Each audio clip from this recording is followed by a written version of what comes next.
Today on Erix Reviews, I'm talking about The Batman, which is, of course, the latest iteration of that franchise, bringing the total of feature films with this comic book character as a headliner to an even dozen, dating back to 1966. But anyway, here is the latest reboot, starring Robert Pattinson, Zoe Kravitz, Jeffrey Wright, Colin Farrell, John Turturro, and Paul Dano. The film was co-written and directed by Matt Reeves. What did I think of it? Stick around and find out. And where is the Batman? After a troubled pre-production history and numerous COVID-related delays, here at last we have the latest iteration of the Batman franchise. A bold new vision, a new take, and so on and so forth. I mean, sure, there is some truth to that, but the thing is, the Christopher Nolan Dark Knight trilogy doesn't feel that old, though it is about a decade ago at this point, and then the so-called Snyderverse is even more recent than that, and as of this taping, we will soon have a new Flash movie that will feature yet another major iteration of Batman. So basically what I'm saying is, we're kind of standing at the precipice of Batman overkill, if that is, we haven't fallen into the abyss already. And there's a risk that this thing will probably get lost in the shuffle. I guess we'll see. But one thing I'll say up front, it manages to feel fresh, despite not really being that fresh when we get right down to it. What do I mean by that? Well, the Nolan films already were a quote-unquote real-world version of Batman that took their cues from classic crime films and the work of Ridley Scott or Michael Mann than strictly comic book sources. And, well, that's also the case here. It is, once again, a real-world take. Matt Reeves is drawing from some comic book sources, of course, The Long Halloween, Year 2, Hush, but cinematically speaking, he is looking to gritty 70s crime cinema. And he is also looking to stuff like Seven or Zodiac, both serial killer thrillers directed by David Fincher, and presenting a grimy, gloomy detective story in which the Riddler is a serial killer hunting down the Gotham City elite. Much like the Nolan trilogy, this has been very well cast. People made jokes about glowing vampires or whatever when they first heard about Robert Pattinson because that's what people do.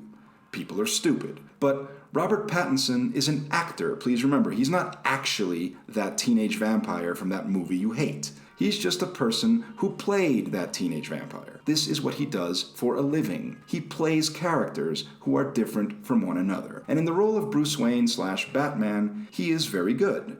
And he is very different, which is also good. He doesn't play him as a cocksure playboy who puts on a cape and cowl and then growls all his lines as if he were the lead singer of a death metal band. No, here we have a much more tortured, brooding portrayal of a damaged man who works out his personal issues through what he feels is a righteous cause. And this ethos eventually comes to bite him on the ass. And that's definitely interesting, because much like Joaquin Phoenix's version of the Joker, it's a movie that understands how in real life, you'd have to be a pretty fucked up individual to be Batman. It's not necessarily a cool thing to be. Bruce Wayne here is definitely not cool or sexy, at least not in a conventional sense. He's weird and creepy and intense.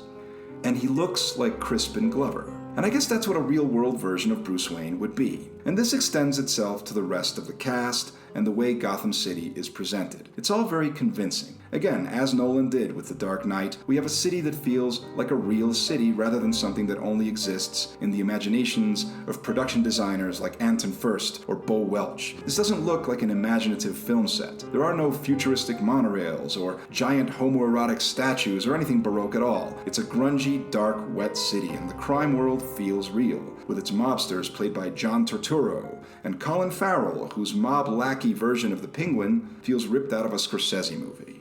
The mob, the corrupt police force, and then there's Catwoman, played by Zoe Kravitz. But she's not played as an S&M fantasy. She's just a young woman on a personal mission looking to survive in this dangerous world. And amidst all this, a serial killer who is running around killing the elites of Gotham. And so this is very much a noir crime thriller first, and an action movie second.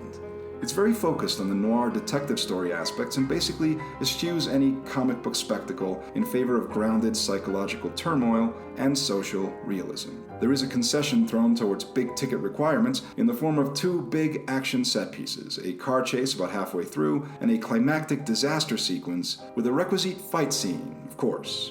That's honestly all the real action you get out of this comic book action film. But if I'm being 100% honest, These scenes almost feel obligatory, like Matt Reeves was given studio notes to include them. They're perfectly serviceable, don't get me wrong, but they almost feel extraneous to the film's interests.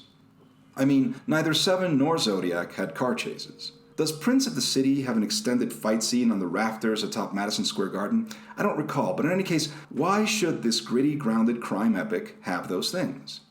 The film is actually at its best when focusing on its grounded elements, when Batman is doing actual detective work. You realize if the film has anything legitimately novel to offer, that's what it has. Batman is a detective, and the investigation is genuinely absorbing, engaging, with clues and red herrings that are just on the right side of obvious that you feel like you're really smart for figuring them out right along with Batman. All that stuff is fun and holds your attention to the point that the rudimentary action they've thrown in there becomes a distraction.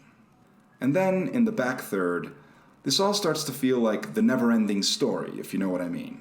Look, movies can be long. They're allowed to be long, and I guess when you have a movie so overstuffed with elements as this is, where you actually have enough plot for like 3 movies or an entire season of The Wire, well, yeah, the movie is going to be long, but I guess that's a bit of a problem when it feels long, and this does feel long, especially towards the end, when it decides it's not quite ready to end, even if you're ready to leave, even if it feels like the mystery has been solved and this is kind of finished already. I mean, isn't it?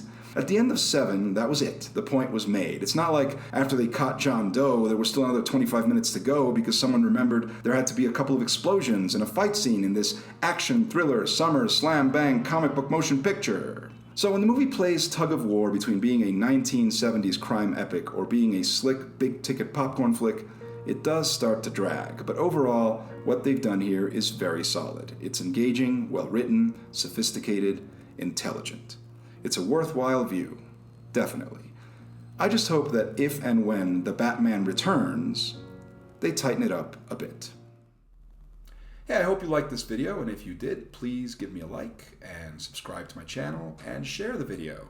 There's going to be some cool stuff coming to the channel, so you're going to want to keep track of it, and I hope you like all that stuff too. See ya.